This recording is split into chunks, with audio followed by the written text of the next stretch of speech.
ఓం శ్రీకృష్ణ జగద్గురు పరబ్రహ్మణే నమః. ఓం నమో శ్రీ వేదవ్యాసాయ నమః. ఓం మద్గురు శ్రీ పూర్ణానంద స్వామినే నమః. ఓం శుక్లాంబరధరం విష్ణుం శశివర్ణం చతుర్భుజం ప్రసన్నవదనం ధ్యాయేత్ సర్వవిఘ్నోపశాంతయే. ఓం వ్యాసాయ విష్ణురూపాయ వ్యాసరూపాయ విష్ణవే నమో వై బ్రహ్మనిధే వాసిష్ఠాయ నమో నమః. ఓం నారాయణం నమస్కృత్య నరం చైవ నరోత్తమం దేవీం సరస్వతీం వ్యాసం తతో జయముదీరయేత్. శ్రీ భగవద్గీత కర్మయోగము. అయితే అర్జునుడు శ్రీకృష్ణమూర్తిని గురించి ఇలా ప్రశ్న చేస్తూ ఉన్నాడు. ఓ కృష్ణమూర్తి, అయితే మనుజుడు పాపం చేయాలి అని కోరుకోవడం లేదు. కోరుకోకపోయినప్పటికీ కూడా దేని చేత ప్రేరేపణ కలిగి, ఎవరి చేత ప్రేరేపించబడి బలాత్కారంగా ఈ పాపాన్ని చేస్తూ ఉన్నాడు? శ్రీకృష్ణ పరమాత్మ ఇంద్రియ నిగ్రహాన్ని గురించి, రాగద్వేషము, ఇష్టాల యొక్క వివర్జనాన్ని గురించి, ఎలా అంటే ఇష్టము అయిష్టము కూడా వదిలిపెట్టవలే అనే స్వధర్మాన్ని మొదలైన వాటిని గురించి చెబుతూ పోతూ ఉంటే అర్జునుడికి ఒక సందేహం కలిగింది. వెంటనే భగవానుణ్ణి ప్రశ్న చేశారు. ఈ సందేహము అర్జునుడికొకనికేనా అంటే కాదు. ఎవరైతే ఈ యొక్క బంధము నుండి విడివడి ముముక్షువు అంటే మోక్షము చెందాలి అని కోరుకుంటాడో అలా కోరే ప్రతి ముముక్షువుకు కూడా కలుగుతూ ఉంటుంది. కాబట్టి ఎవ్వరికీ కూడా పాపం చేయడం అనేటువంటిది ఇష్టమా? అస్సలు కాదు. మరి పాపం చేయడం ఇష్టం లేకపోయినా కోరకపోయినా కూడా చేస్తూ ఉంటారు. దానికి భగవానుడు చెప్పేటువంటి సమాధానం అనేటువంటిది సాధక లోకానికి అత్యంత అవసరమైనదే కదా. ఈ దృశ్యమాన సంబంధమైన ఇంద్రియాలతో కూడినటువంటి విషయాలు అనుభవించడం ప్రమాదము అని ప్రతి ఒక్కరికి తెలుసు. అసత్యము పాపము అని తెలియని వారు ఎవరైనా ఉంటారా? ఉండరు. ప్రతి ఒక్కరికి తెలుసు. కోపము చెడ్డది అని ప్రతి ఒక్కరికి కూడా తెలిసిన విషయమే. అలా తెలిసి కూడా ఎంతమందో బలవంతంగా ఆయా పాపాలను చేస్తూనే ఉన్నారు, విషయాలను అనుభవిస్తూ ఉన్నారు, అసత్యం ఆడుతూనే ఉన్నారు. కోపం చెడ్డదని, అది ఇతరులకి తనకి కూడా చెడే మిగులుస్తుంది, ఎటువంటి మంచి ఫలితాన్ని ఇవ్వదు అని తెలిసినా కూడా మరి బలవంతంగా అవసరం లేదు అనుకొని కూడా నిగ్రహించుకోలేక ఇవే అనుసరిస్తూ ఉన్నారు. ఒక వస్తువుని తినకూడదు అని మనసు చెప్పినప్పటికీ కూడా ఏదో ఒక శక్తి దాని చేత తినిపించే తీరుతుంది. ఆ శక్తి ఏంటి అనేదే కదా బలవంతంగా వెనకాల ప్రేరణ చేసేటువంటి శక్తి ఏమిటి అనేదే కదా అర్జునుని ప్రశ్న, ముముక్షువుల ప్రశ్న కూడా. అయితే చేయకూడదు అని నిశ్చయించుకునేటువంటి మానవుని చేత ఆ పనిని చేయించేటువంటిది ఏంటి అనేదే అతని యొక్క అనుమానం. పాపం చేయాలి అనే కోరిక లేకపోయినా చేయకూడదు అనే విషయం తెలిసిన పాపం చేయుచూనే ఉన్నాడు. అంటే అతని యందు వ్యతిరేకమైనటువంటి శక్తి జీవుని యందు ఎంత బలవత్తరంగా దృఢంగా ఉన్నదో మనం ఆలోచించుకోవచ్చు కదా. అందుకే భగవానుడు బలాదివనియోజిత అని తెలియజేశాడు. ఎలాగంటే రాజు చేత ఆజ్ఞాపించబడినటువంటి సేవకునిలాగానే, అంటే రాజు చేత ఆదేశింపబడినటువంటి మృత్యువు ఏం చేస్తాడు అంటే తనకి ఇష్టం లేకపోయినా అది కాని పని అయినా సరే రాజధిక్కారం చేయకూడదు అని ఆ యొక్క పనిని కొనసాగించినట్లుగానే ఏదో ఒక శక్తి చేత మనుజుడు బలవంతంగా ఆ చెడు కర్మయందే నియోగించబడుతూ ఉన్నాడు. ఆ చెడు కర్మయందే అడుగుడుతున్నాడు, దాని వైపే మొగ్గు చూపుతున్నాడు. ఆ ప్రతికూలమైనటువంటి శక్తి ఏమిటో దానిని తొలగించేటువంటి ఉపాయం ఉన్నదా లేదా అంటే ప్రతి ఒక్క సమస్యకి పరిష్కారం ఉంటుంది. అందులో భగవానుడు ఆ సమస్యకు కరుణతో ఉపాయాన్ని తెలియజేయబోతూ ఉన్నారు. కాబట్టి సాధకులు అత్యంత జాగరూకతతోటి ఈ విషయాన్ని పరిశీలించాలి. తమ యొక్క ఆచరణ యందు చక్కని మార్పును తెచ్చుకోవలసి ఉన్నారు. కాబట్టి అసలు ప్రపంచంలో ఎంతమంది ఎన్ని రకాల జీవులు ఉన్నారు ఈ పాపపు విషయంలో అంటే 3 రకాల జీవులు ఉన్నారు. ఎన్నడూ కూడా పాపము చేయనటువంటి వారు ఒక రకానికి చెందితే రెండవ రకం చెందిన వారు పాపము చేయాలి అనే ఆలోచన లేకపోయినప్పటికీ దేని చేతనో ఏ శక్తి యొక్క ప్రోత్సాహము చేతనో ప్రేరణ చేతనో బలవంతంగా పాపాన్ని చేస్తూ ఉంటారు. మరి 3వ రకానికి చెందిన వారైతే కావాలని వారి యొక్క కోరికలని తీర్చుకునే నిమిత్తం అవతల వాడిని ఇబ్బంది పెట్టి ఆనందపడేటువంటి నిమిత్తమే పాపాలను చేస్తూ ఉంటారు. వీరిలో మొట్టమొదటి చెప్పుకున్నటువంటి వారు ఎన్నడూ పాపము చేయనటువంటి వారే కదా ఉత్తమోత్తములు. వారే జీవన్ముక్తులు. జీవించి ఉండగానే ముక్తత్వాన్ని పొందినవారు, ఈ యొక్క అజ్ఞాన స్థితిని దాటివేసిన వారు. వీరి ఎదుట ప్రకృతి యొక్క కుట్రలు కానీ ఉపాయాలు కానీ పన్నాగాలు కానీ సాగుతాయా? లేదు. అలాగే మరి 2వ తరగతి వారు ఉన్నారు. వారు కూడా మోక్షము చెందాలనే ఆలోచన కలిగి ఉన్నవారే.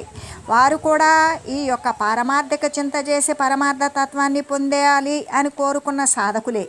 అయినా కూడా పాపము చేయాలి అనేటువంటి తలంపు ఆలోచన లేనివారే. అయినప్పటికీ కూడా మరి దేని చేతనో దేని యొక్క ప్రేరణ చేతనో దేని యొక్క బలవంతం చేతనో వీళ్ళు పాపం అవసరం లేకపోయినా చేయాలని కోరుకోకపోయినా చేస్తూ ఉంటారు. కాబట్టి వీరిని గురించే కదా అర్జునుడు ఇక్కడ ప్రశ్న చేశాడు. ఇంకా 3వ వారి సంగతి, వారు పరమ నికృష్టులు, రాక్షసతత్వం కలిగిన వారు, పూర్తి అజ్ఞానతమములో నిండిపోయినవారు. ఈ 3-2 తరగతులను దాటి అంటే పాపం చేయాలి అనేటువంటి ఉద్దేశం నుండి ఇష్టం లేకపోయినా పాపము చేయటం అనేటువంటి దానికి చేరి అక్కడి నుండి ఎప్పటికీ ఇష్టం ఉన్నా లేకపోయినా ఏ ప్రేరణ ఎటువంటి శక్తి ఒత్తిడి వల్ల అయినా సరే ఎప్పుడు పాపము చేయకుండా ఉండేటువంటి మొదటి తరగతిలోకి ప్రవేశించాలి. అందుకోసమే భగవానుడైన పరమాత్మ ఈ సమాధానాన్ని విని చెప్పబోయేటువంటి సమాధానాన్ని విందాము. విని జనులు వారి వారి యొక్క హృదయాలను పరిశోధించుకోవాలి.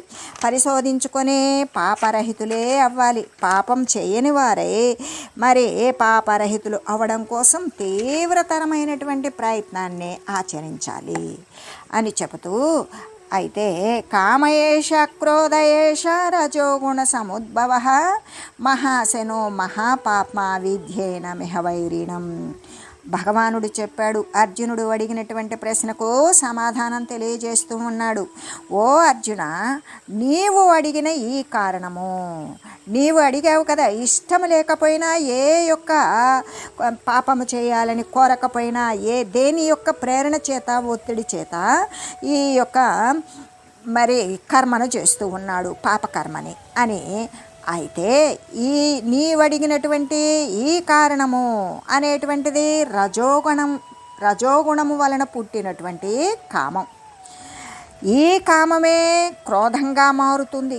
ఎందుకు అంటే ఎప్పుడైతే రజస్సు అనేటువంటిది కీర్తి, కాముకత్వం, మరి ఒక మత్సరం అనేటువంటిది తయారు చేసేటువంటిది అవతల వస్తువులను తను పొందాలి అనేటువంటి విషయాన్ని కల్పించేటువంటి కోరికలను కలగజేసేటువంటిదే రజోగుణం.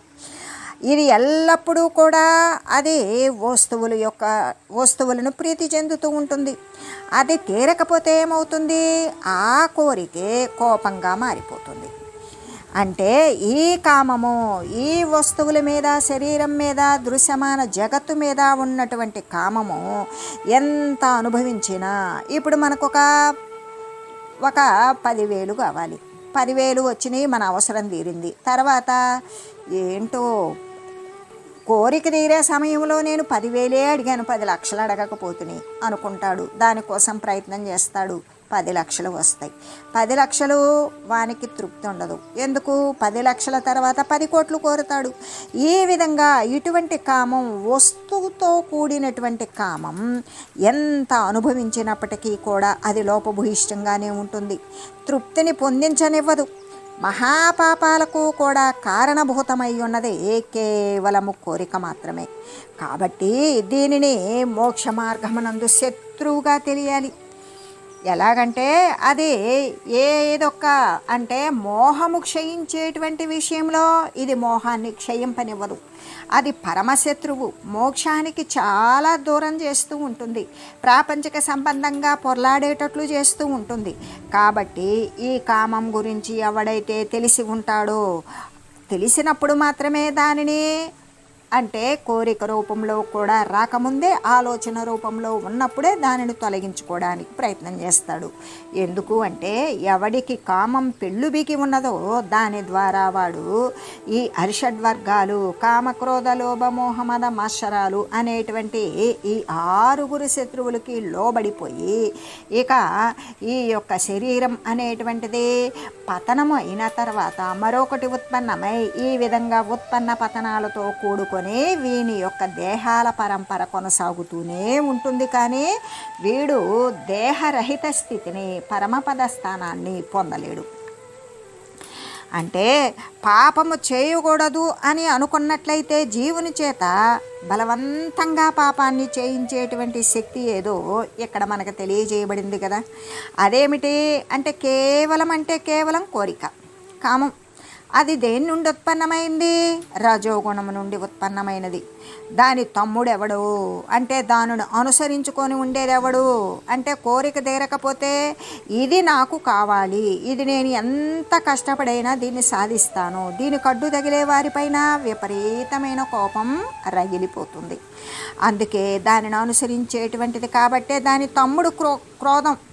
ఈ కామము క్రోధము కూడా రెండు కూడా ఒకదానితో ఒకటి ఎప్పుడు కూడే కలిసే తిరుగుతాయి. ఎలాగంటే గీత యందు చాలా చోట్ల కూడా వీరు ఇరువురు కలిసే వస్తూ ఉంటారు, కామ క్రోధాదులు అనే చెప్తూ ఉంటాం. అయితే ఇదివరలో తెలిపినటువంటి మనం ఇంతకుముందు తెలియజేసుకున్నటువంటి ఇష్టము అయిష్టము రాగము ద్వేషము వాటి యొక్క ప్రతిరూపాలే కదా ఈ కామము క్రోధము. రాగము అంటే కోరిక, మరి ద్వేషము అంటే కోపము. ఈ ఇష్టము అయిష్టము అంటే వాడి కోరిక తీరడం వాడికి ఇష్టం, వాడి కోరిక తీరకపోవడం వాడికి అయిష్టం. కాబట్టి దాని ద్వారా వాడికి అయిష్టం ఎప్పుడు వచ్చిందో కోపం అనేది బయలుదేరుతుంది. అందుకే కామక్రోధాలే రాగద్వేషాలు యొక్క ప్రతిరూపాలు అని మనం తెలియాలి కదా. క్రోధము కామము నుండే ఉత్పన్నమవుతుంది. కాబట్టి ఆ రెంటి యందు కూడా ఏది ప్రధానమైనది అంటే కోరిక లేకపోతే కోపం రాదు. దేన్ని అనుసరించి కోపానికి అసలు అక్కడ తావు లేదు. కామము అంటే కోరిక అనేటువంటిది నేను పొందలేకపోయాను చెందలేకపోయాను అంటే నేను పొందేటప్పుడు ఆటంకపరిచిన వాడెవడు అంటే దాని మీద కోపం. ఈ విధంగా అంటే అసలు ఈ రెంటిల్లో ప్రధానమైన వస్తువేంటి అంటే కామమే, కోరికే ముఖ్యమైనటువంటిది. శత్రువులలో మహాబలవత్తరమైనది ఏమిటి అంటే మనకు అంతర్గత శత్రువులు ఉన్నారు, కామము క్రోధము లోభము. ఏ కామమైతే ఉన్నదో అదే మోహంగా మారుతుంది, మరి ఏ క్రోధమైతే ఉన్నదో అదే మదంగా మారుతుంది, ఏ యొక్క లోభమైతే ఉన్నదో అదే మత్సరంగా మారుతుంది. అంటే ఈ కామక్రోధ లోభ మోహ మద మత్సరాలు అనేటువంటివి ఉన్నటువంటి 6 శత్రువులలో కూడా ప్రథమ స్థానం దేనికి ఇవ్వబడింది అంటే కోరికకి. అసురగణాలలో ఆ కామము అనేటువంటి నాయకుడెవడు వాడే కెప్టెన్. దేనికి ఈ యొక్క అరిషడ్ వర్గాలకి నాయకత్వం వహించేటువంటి వాడు కోరిక. క్రోధము అనేటువంటి వాడెవడు ఆ నాయకుడికి క్రింద ఉన్నవాడు ఉపనాయకుడు.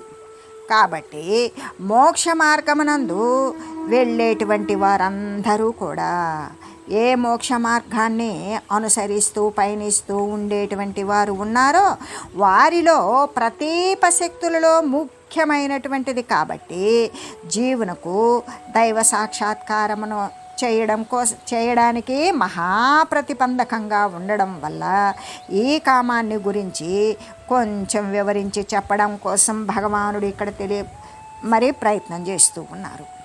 ఎలాగంటే ఇప్పుడు మోక్ష మార్గంలో వెళ్ళేవారు ఉన్నారు. వారికి ఇక్కడ ఎటువంటి శక్తులు అంటే వ్యతిరేక శక్తుల్లో ముఖ్యమైనది కాబట్టి ఏంటది? కామం. ఈ జీవునకు దైవాన్ని సాక్షాత్కరింపజేసుకోవాలి అనే విషయంలో మహా ఆటంకంగా ప్రతిబంధకంగా ఉంటుంది కామం. కాబట్టి అటువంటి కోరికను గురించి ఒకంత వివరించి చెప్పడం కోసం భగవానుడు ఇప్పుడు పూనుకున్నారు. అంటే దాని యొక్క చరిత్రను వర్ణించి చెప్పడం అనేటువంటిది మొట్టమొదట నుండి కూడా ఏంటది? కోరిక అనేటువంటిది మహాశనః. మహాశనో మహాపాప్మ అని కదా చెప్పబడింది. అంటే మహాశనః. శనః అంటే ఇక్కడ తిండి. ఇక మహాశనః అంటే గొప్ప తిండిపోతు. ఆ విధంగా అంటే మహాశనః అని పలికిన దానికి అర్థమేమిటి అంటే ఇది గొప్ప తిండిపోతూ ఈ యొక్క కోరిక. ఎన్ని ఆహుతులు దర్భలు హవిస్సులు అర్పించినప్పటికీ కూడా అగ్నిహోత్రునికి తృప్తి లేకుండా ఉండేలాగానే ఈ కామము ఈ కోరిక ఎన్ని రకాలు అనుభవిస్తూ ఉన్నా ఎన్ని తీరుతూ ఉన్నా ఇంకొకటి మరొకటి వేరొకటి అని ఉంటుందే కానీ ఈ యొక్క శరీర పతనం అయ్యేటంత వరకు కాదు. శరీరాలు రాకుండా ఉండి మోక్ష పదాన్ని చెందేటంత వరకు కూడా ఇది ఏమాత్రము శరీర పరంపరలు కొనసాగిస్తూ ఉంటుందే కానీ తృప్తినైతే పొందదు. పైగా ఇంకా వృద్ధినే చెందుతూ ఉంటుంది. అసలు ఇది నాకు తృప్తిగా ఉన్నది, నా కడుపు నిండింది అని కోరిక చెప్పినటువంటి సందర్భం ఒక్కటైనా సరే చరిత్రలో లేదు. ఎలాగంటే కోరికలను అనుభవించేటువంటి వారు కామాన్ని ఎవ్వరూ నశింపజేయలేరు. కోరికలను అనుభవిస్తూ ఈ ఒక్కటి వాడికి నచ్చింది అది తీరిస్తే అయిపోతుంది కాదు, మరొకటి నచ్చుతుంది. ఆ విధంగానే ఈ నచ్చటం ఇచ్చగించటం కోరిక కలగడం ఇష్టం అవ్వడం ఇవన్నీ ఏంటి అంటే ఒకటి తీరితే మరొకటి తీరితే ఇంకొకటి తీరితే వేరొకటి అనేటువంటి కోరికలను అనుభవిస్తూ ఉండేటువంటి వారు వాని యొక్క కామాన్ని ఎవ్వరూ నశింపజేయలేరు. ఎలాగంటే ఇప్పుడు అగ్నిహోత్రం ఉన్నది, అది చల్లారాలి అంటే ఏం చేయాలి? సమిధలు వేయక్కర్లేదు.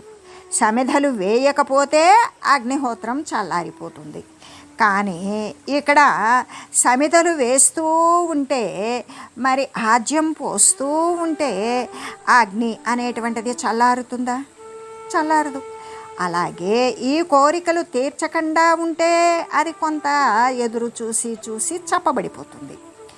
అది ఆ చప్పబడిపోయిన సమయంలో జ్ఞానతత్వాన్ని ఆసరాగా తీసుకోవాలి, దైవోన్ముఖంగా మళ్ళాలి, తనదైనటువంటి ఆత్మతత్వ విచారణ అనేటువంటిది చేస్తూ ఉండాలి. దాని ద్వారా ఏం జరుగుతుంది? కోరికలు అనుభవించకుండా చేసేటువంటి మరి కామ నిర్మూలనకి మార్గం అదే అవుతుంది. అంతేకాని ఆజ్యం పోస్తూ సమిధలు వేస్తూ ఉంటే అగ్నిహోత్రం ప్రజ్వరిల్లుతుందే కానీ మంట అనేది చల్లారదు. అలాగే ఇక్కడ కోరికలు తీరుస్తూ ఉంటే కోరికల మీద కోరికలు పెరుగుతూ ఉంటాయే కానీ ఆ కోరికలు నశించవు. అయితే ఈ కోరికలు తీరే సమయంలో అంటే ఈ కోరికలు కోరే సమయంలో వాటిని గురించి విచారణ చేయాలి. ఎన్ని ఉన్నా కూడా శరీర పతనాలు ఉత్పన్నాలు జరుగుతూ ఉన్నవే కానీ కోరికలకు మాత్రం అంతం లేదు. ప్రతి జీవికి ఆ ఉపాధికి తగినటువంటి కోరిక ఉండనే ఉంటుంది. దాని ద్వారా దుఃఖాన్నో సుఖాన్నో పడుతుంది, కోరికలు కోరుతుంది. కానీ ఇంకా చాలు, శాశ్వతంగా చాలు అనే సంతృప్తి ఏ జీవిలో కానీ ఉంటుందా? ఉండడం లేదు. కాబట్టి ఈ కోరికలు అనేవి తీర్చకూడదు. ఎందుకు? ఈ యొక్క శరీరానికి అస్థిరమైన దేహతతికి ఎన్ని కోరికలు తీర్చినా కూడా దేహం పోతుందే కానీ కోరికలు మిగిలి ఉంటాయి. ఆ కోరికలు మిగిలి ఉన్నటువంటి కోరికల ప్రకారం మరొక ఉపాధి ఉత్పన్నమవుతుంది, కానీ మళ్ళీ వచ్చింది పోతుంది, కానీ కోరికలు మిగిలే ఉంటాయి. కాబట్టి ఈ కోరికల ద్వారానే ఈ యొక్క కాయము రాకపోకలు అనేది కొన్ని కోట్ల జన్మ పరంపరలను ఉపాధులను ధరిస్తూ ఉన్నప్పటికీ కోరికలు మాత్రం పోవు. కోరిక పోవాలి అంటే తనదైనటువంటి స్వకీయమైన తత్వ విచారణ, సత్యము నిత్యము శాశ్వతమైన పరమాత్మ తత్వాన్ని గురించి జ్ఞాన విచారణ అనేటువంటిది చేయాలి. చేస్తూ కోరికలను తీర్చకుండా ఆ కోరికను సమయింపజేయాలి, శమింపజేయాలి. అలా చేస్తూ ఉన్నప్పుడు ఇంకా అది ఆ కోరికల ద్వారా ఆ కోరికలు అనుభవించకుండానే చేయడం అనేటువంటిది, అసలు కోరిక అనేది పుట్టకుండా ఉండడం కోసం దానిని పూర్తి స్థాయిలో నిర్మూలించడానికి మార్గం ఏంటి అంటే జ్ఞానపరమైనటువంటి శాశ్వత వస్తువును గురించి విచారణ చేయాలి. అదే తత్వ విచారణ. కాబట్టి ఇంకా కూడా ఈ కామము అనేటువంటిది, ఈ కోరిక అనేటువంటిది ఎలాంటిది, మహాపాపాలని ఉత్పన్నం చేస్తూ ఉంటుంది. అందుకే మనకి మహాశను మహాపాపమ అని కదా చెప్పబడింది. ఇక్కడ పాపమ అంటే కొద్ది అని చెప్పాల, మహాపాపమ గొప్పదైనటువంటి పాపాలు. ఎంత పాపాలు అంటే ఇక వాడికి కోరిక తీరే నిమిత్తం ఎన్ని చేయకూడని క్రియలైనా చేస్తూనే ఉంటాడు. అవన్నీ పాపాలే కదా అని చెప్పడం వలన ఘోరమైనటువంటి పాపానికి, పాపాలు చేయడానికి ఇదే కదా కారణమై ఉన్నది అని మనకు స్పష్టపడుతుంది కదా ఒకంత విచారణ ద్వారా.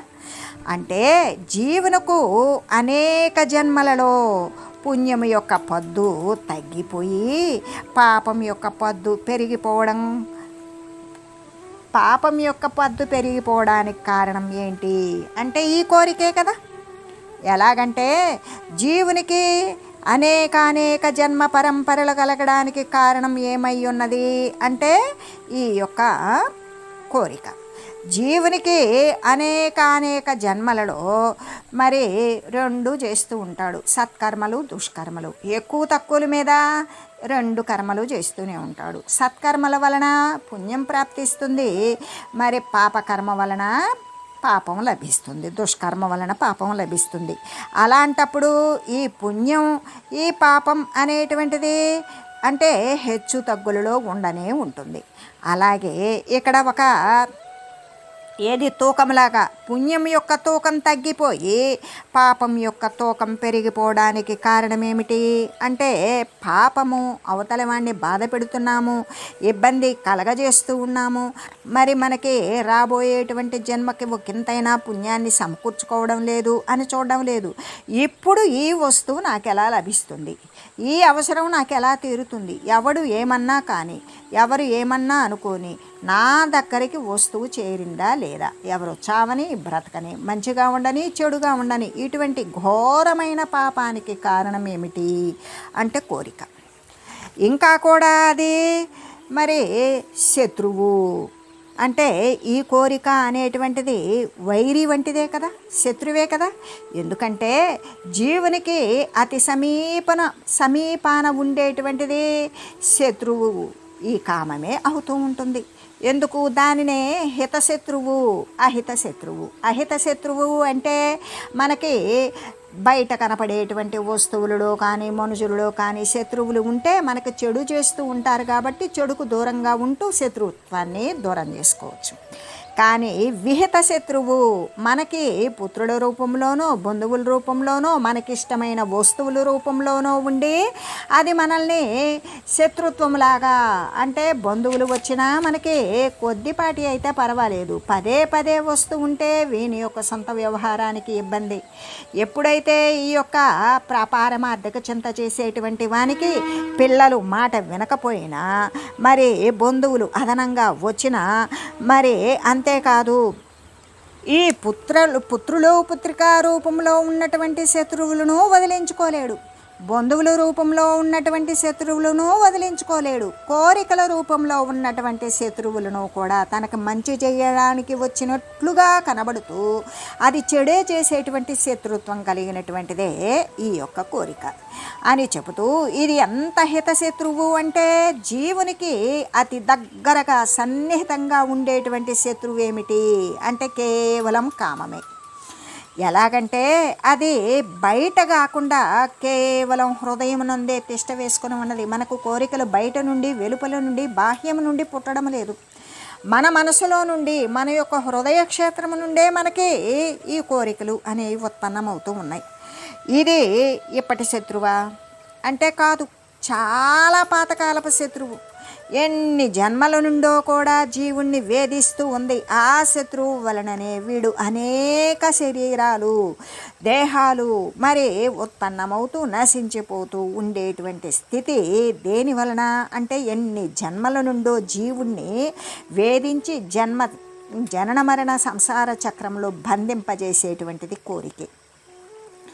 అతని ఆత్మ స్వాతంత్ర్యాన్ని లాగేసుకుంటుంది, వారిని బానిసగా చేసి వేస్తుంది, తన చెప్పు చేతలలో ఉంచుకుంటుంది. ఒక కోరిక తీరకపోతే దానిని గురించే కలవరిస్తూ సమయాన్ని వృధా చేస్తూ ప్రయాసపడుతూ డబ్బు ఖర్చు పెడుతూ దానిని ఎలా అయినా చేయాలి అని తిండి ఆహార నిద్రలు మానివేస్తూ ఈ విధంగా దానికి బానిసగా చేసి ఆ కోరిక తీరేటంత వరకు కూడా అది దాని యొక్క చెప్పు చేతలలోనే ఉంచుకుంటుంది. దానినే స్మరిస్తాడు, దానినే కలవరిస్తాడు, పలవరిస్తాడు. ఈ విధంగా అతని యొక్క హృదయ సామ్రాజ్యాధిపత్యం అంతా కూడా ఆ కోరికే స్వీకరించి అధికారం చెలాయించేస్తుంది. తానొక్కటే కాదు, తన యొక్క బంధువర్గాన్ని కూడా చేరబిలుచుకుంటుంది. తన బంధువర్గం ఏంటి? క్రోధము, లోభము, మోహము, మదము, మత్సరము. ఈ కోరిక ఏం చేస్తుంది? ఈ కోరిక తీరకపోతే నేను ఉండలేను, ఈ వస్తువు నాకు కావాలి, ఈ వస్తువు ఎందుకు తీరదు, కోపం. తర్వాత లోభం, ఇది నాకే కావాలి అనేటువంటి లోభత్వం. తర్వాత మోహం, అతిశయిల్లుతుంది, అది నాదే, నేను ఎట్లయినా దానిని సొంతం చేసుకోవాలి. చేసుకున్నాడు. ఇక ఎంతో కష్టభూయిష్టమైనటువంటి లోపాలతో కూడుకొని వస్తువును సొంతం చేసుకున్నాడు. అప్పుడేం చేస్తుంది? మదం, నేను కాకపోతే నా వల్లే అవుతుంది అని మదం. మత్సరం, నేను తప్ప దీనిని అనుభవించేటువంటి మరొక స్థితి వ్యక్తి ఉండకూడదు అనేటువంటి మత్సరం, నేను మాత్రమే సాధించగలను అనేటువంటిది. ఇట్లా ఈ యొక్క కామం ఏం చేస్తుంది అంటే వాటి యొక్క బంధువర్గాలైన క్రోధ, లోభ, మోహ, మద, మత్సరాలను చేరబిలుసుకొని అక్కడికి వచ్చి నివసిస్తుంది. శత్రువు ఉన్న చోట శాంతి ఉంటుందా? ఉండదు కదా. కాబట్టే అక్కడ వివేకము, వైరాగ్యము అనేటువంటివి మాత్రమే ఈ కామము అనేటువంటి ప్రబల శత్రువుని హృదయము అనే ఇంటి నుండి తరిమివేయటానికి జీవుడు బద్ధకంకనుడే కావాలి అని తెలియజేస్తూ ఓం మంగళం పావన గీతామాత జయ మంగళం భక్తజనావళి బంధ విమోచని భవభయహారిణి భవ్యదాయిని మంగళం. ఓం మంగళం శ్రీ కురుక్షేత్ర రణక్షోణీ విహారిణే పార్థసారథి రూపాయ గీతాచార్యాయ మంగళం. ఓం మంగళం మహత్.